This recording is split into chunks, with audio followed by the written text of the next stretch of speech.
He was wrong about all three things.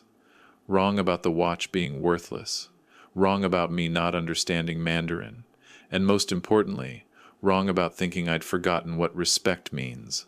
My son-in-law, Marcus, had no idea that his smirk across the Christmas dinner table had just set something in motion he wasn't prepared for. Let me back up. My name is Robert Chen, though most people in our Vancouver neighborhood just call me Bob. I'm 63 years old, and, for the past 20 years, I've made my living as a building superintendent. You know the type. I fix leaky faucets, unclog drains, handle tenant complaints. It's honest work, work that keeps my hands busy and pays the bills since my wife Diane passed away 8 years ago. My daughter Sarah is my whole world, always has been. She's a nurse at Vancouver General Hospital, works the emergency department, strong, compassionate, exactly like her mother. 3 years ago she married Marcus Liu, a corporate lawyer with one of those downtown firms that occupies the top 10 floors of a glass tower. I'll be honest, I had reservations from the start. Not because Marcus wasn't successful, not because he came from money, but because of the way he looked at people like me, service workers, blue-collar folks. That particular combination of pity and dismissal that people mistake for politeness. But Sarah loved him. That's what mattered. The watch incident happened on Christmas Eve, 2023. Sarah and Marcus were hosting dinner at their Cole Harbor condo, the kind of place with floor-to-ceiling windows overlooking the harbor, where the monthly maintenance fees probably equaled my mortgage. I'd brought a gift for Marcus, something I'd been holding on to for nearly 40 years. The dinner party was small.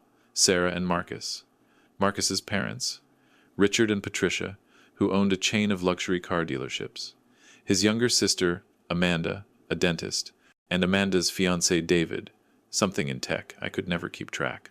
The condo was decorated like something from a magazine, everything white and silver and crystal. Even the Christmas tree looked expensive, like each ornament had been individually curated. I felt out of place the moment I walked in wearing my good sweater, the one Diane had bought me years ago. Marcus greeted me with that professional handshake he'd perfected, the kind that's firm enough to seem sincere but doesn't actually convey any warmth. "Bob, great to see you. Here, let me take your coat." Sarah hugged me properly, the way daughters do. "Dad, I'm so glad you're here. Come on, everyone's in the living room." Richard was holding court near the fireplace, telling some story about a Tesla buyer who'd tried to negotiate the price.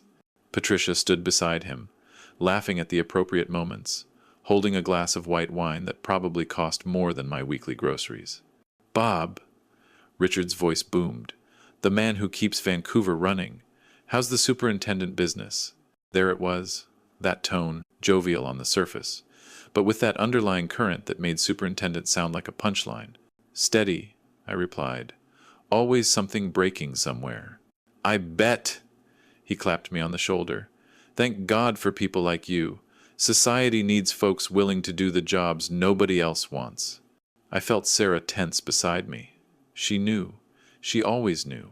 Dinner was elaborate. Marcus had hired a catering company. Some kind of fusion cuisine that looked beautiful but left me wondering where the actual meal was. The conversations flowed around me: tech stocks, real estate markets, vacation properties in Whistler.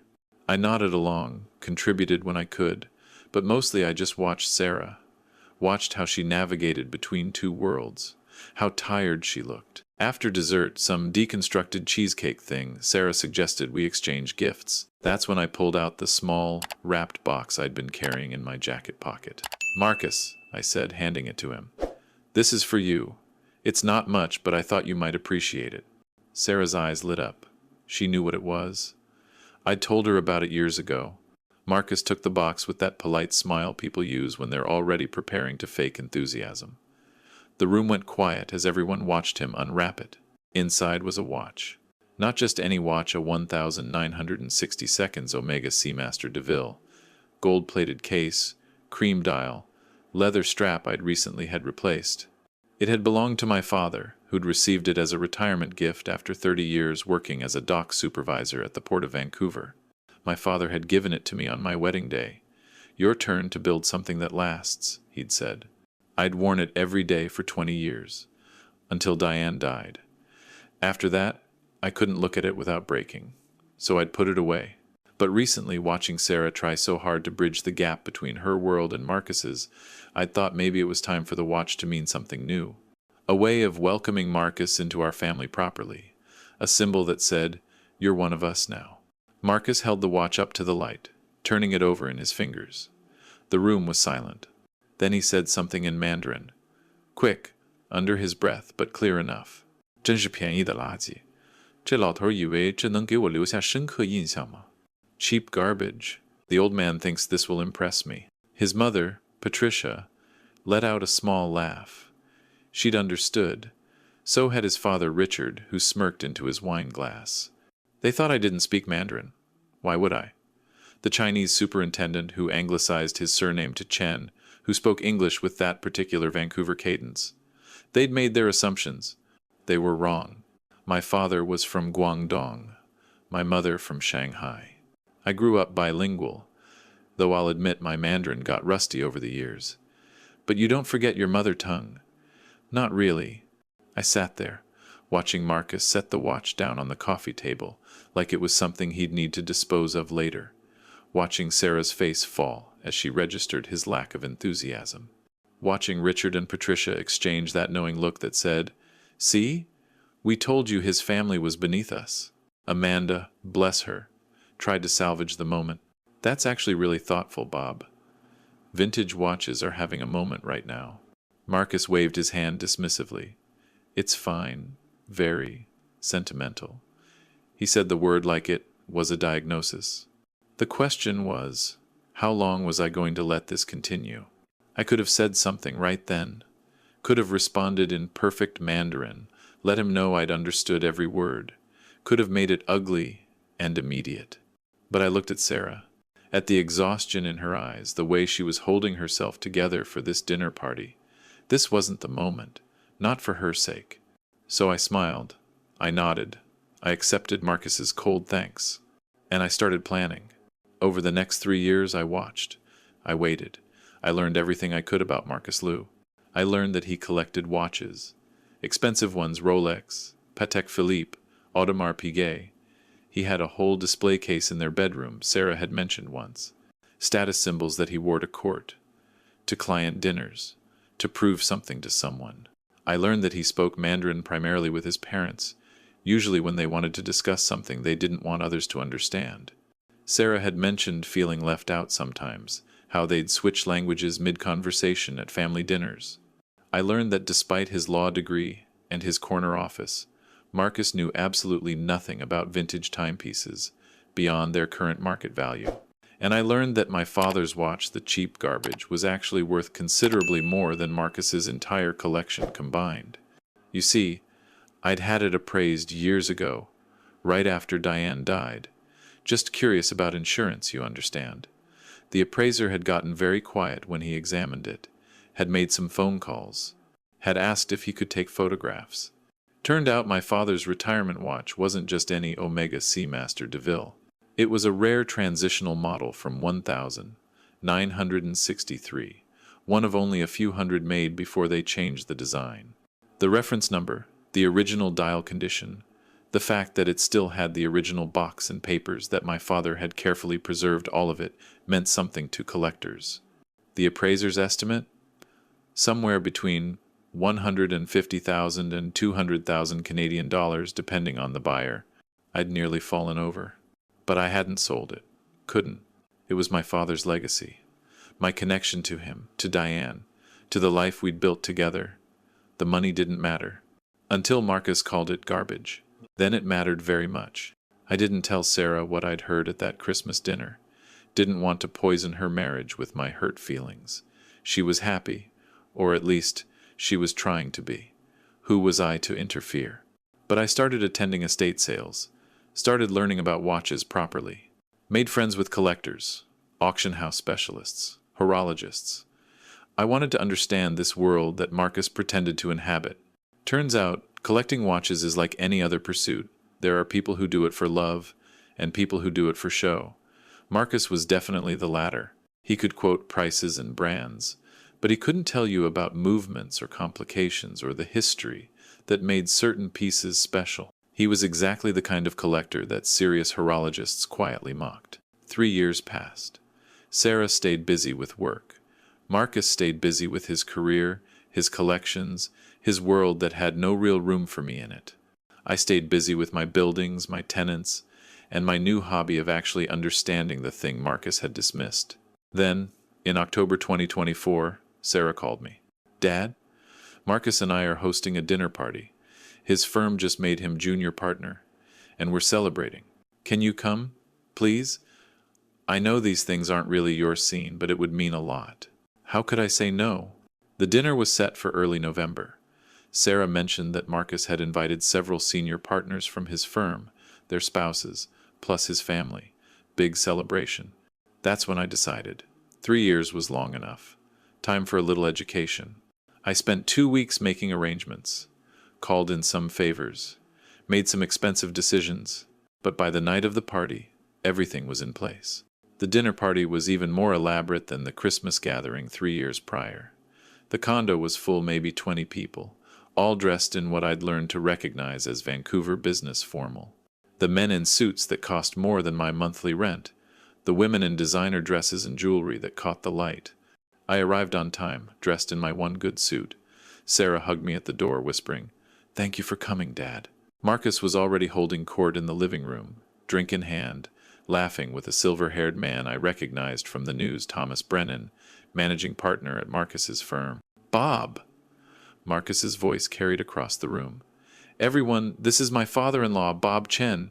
He keeps the city running literally. He's a building superintendent." There was polite laughter. That particular kind that's not really about humor, but about acknowledging someone's place in the social hierarchy. I shook hands, made small talk, let the evening flow around me. Dinner was catered again, even more elaborate this time. 6 courses, each announced like it was a work of art. Wine pairings that Marcus explained with the kind of detail that suggested he'd memorized a sommelier's script. During the main course, some kind of duck preparation, Marcus started talking about his watch collection, showing off the new Patek Philippe on his wrist to Thomas Brennan. 19,000, he was saying. Annual calendar, moon phase. You can't find these easily. Beautiful piece, Thomas agreed. I've got a similar model myself. That's when Marcus's father, Richard, chimed in. Marcus has quite the eye for quality. Been collecting since law school. I cut into my duck, said nothing.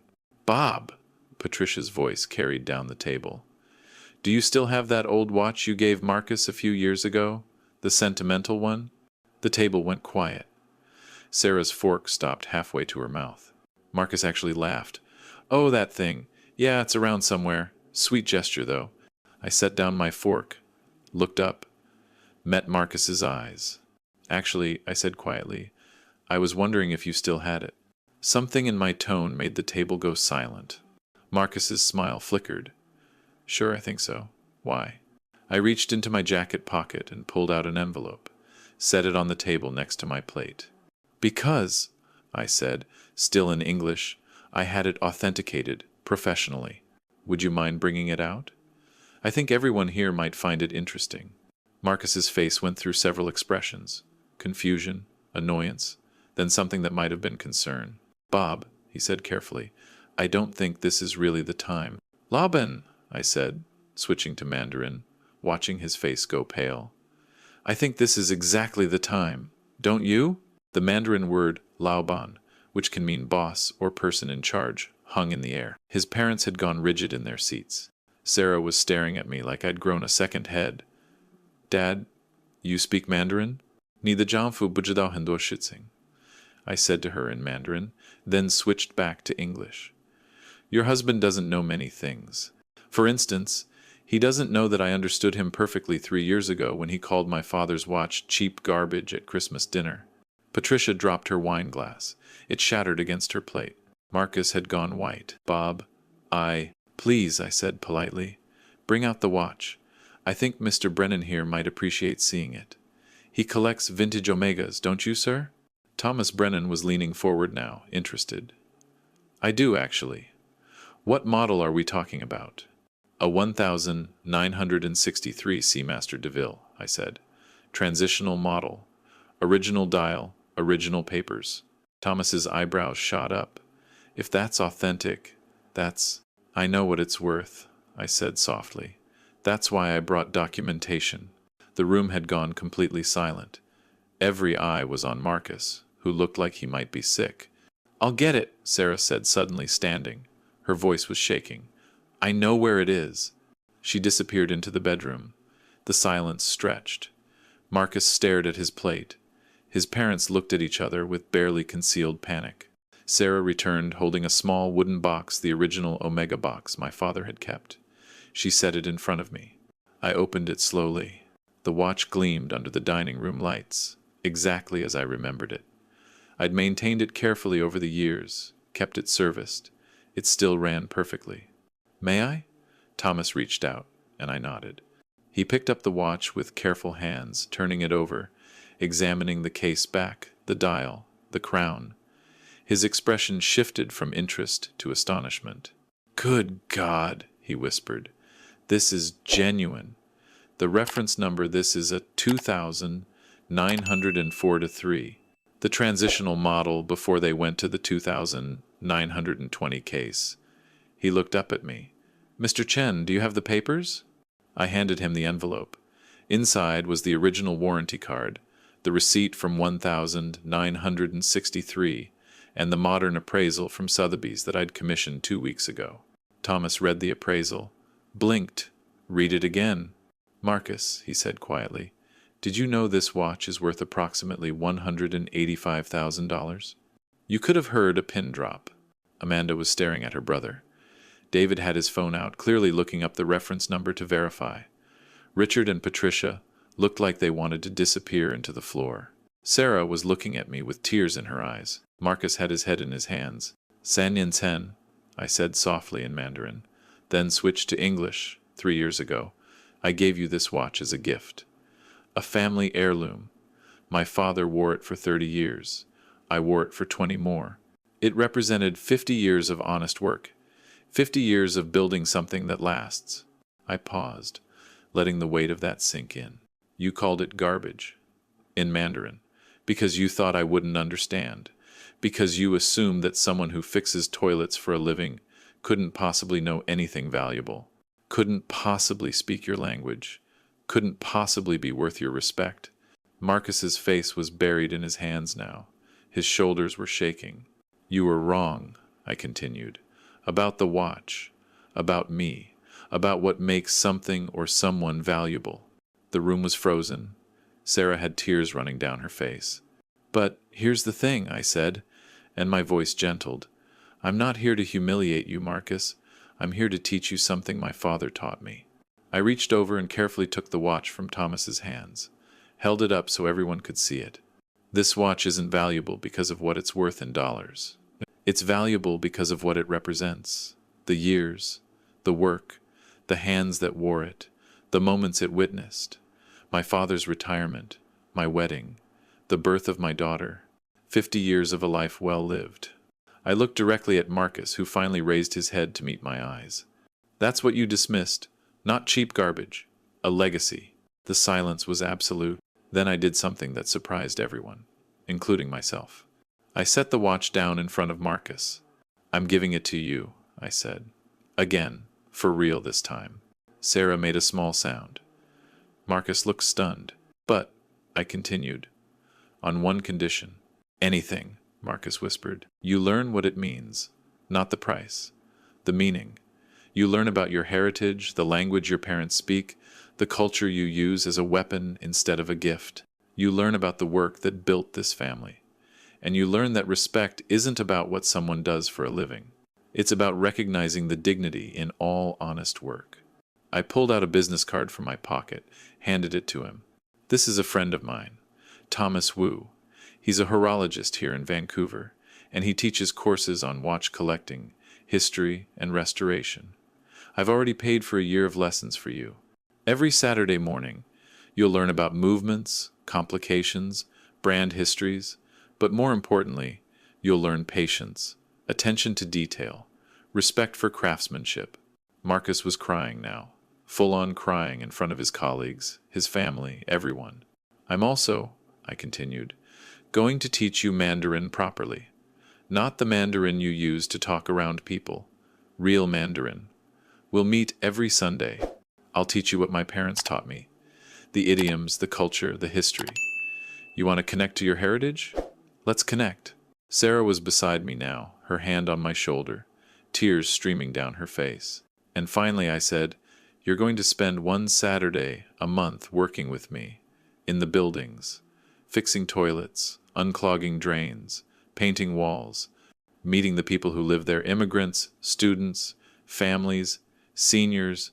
You're going to learn what I learned, that every person has value, every job has dignity, and that the measure of a man isn't what he owns, it's what he does with what he's been given." Marcus stood up abruptly, his chair scraping back. For a moment I thought he might leave, might storm out. Instead, he came around the table and stood in front of me. Then he bowed. A proper Chinese bow, from the waist, the kind you give an elder you've disrespected. "对不起," he said in Mandarin. "I'm sorry. 我错了.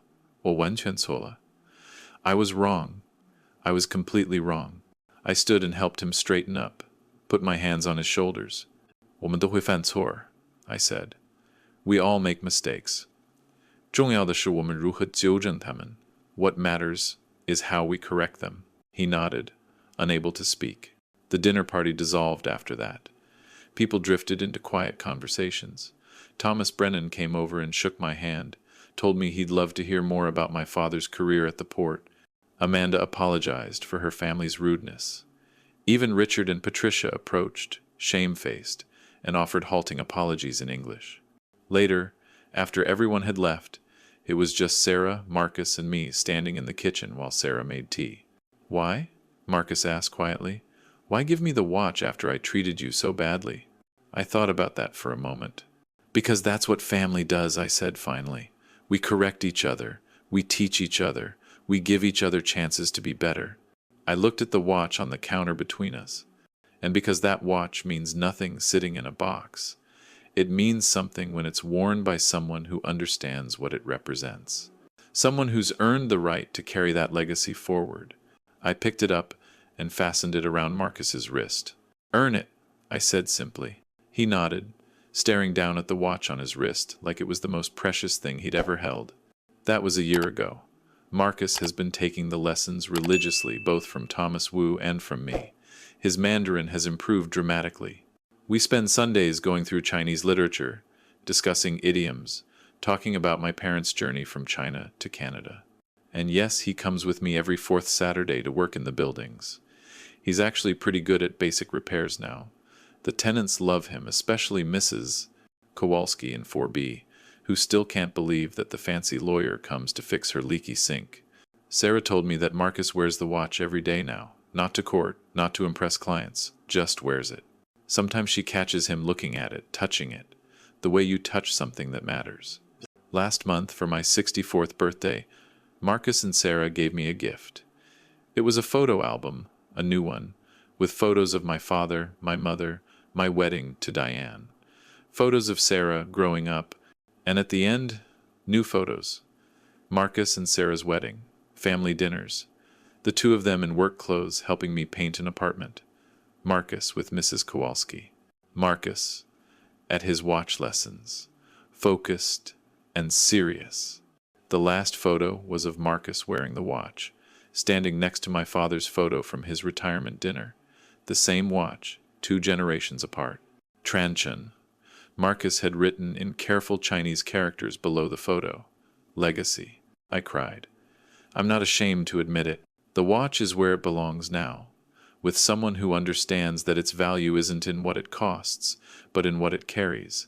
The weight of the years, the dignity of work, the love of family. My father would have approved. Sometimes the most powerful response isn't the fastest one. Sometimes you wait, you watch, you teach. And sometimes you take something that was dismissed as garbage and turn it into a bridge between generations, between worlds, between who we are and who we're capable of becoming. Marcus still has a long way to go. We all do. But he's learning, he's trying. He shows up every Saturday and Sunday, ready to work, ready to learn. And that's all any of us can really do. The watch keeps perfect time, just like my father knew it would. 51 years now, and counting, still running, still marking the moments, still witnessing the building of something that lasts. That's what makes it valuable. That's what makes anything valuable. Not the price tag. The legacy.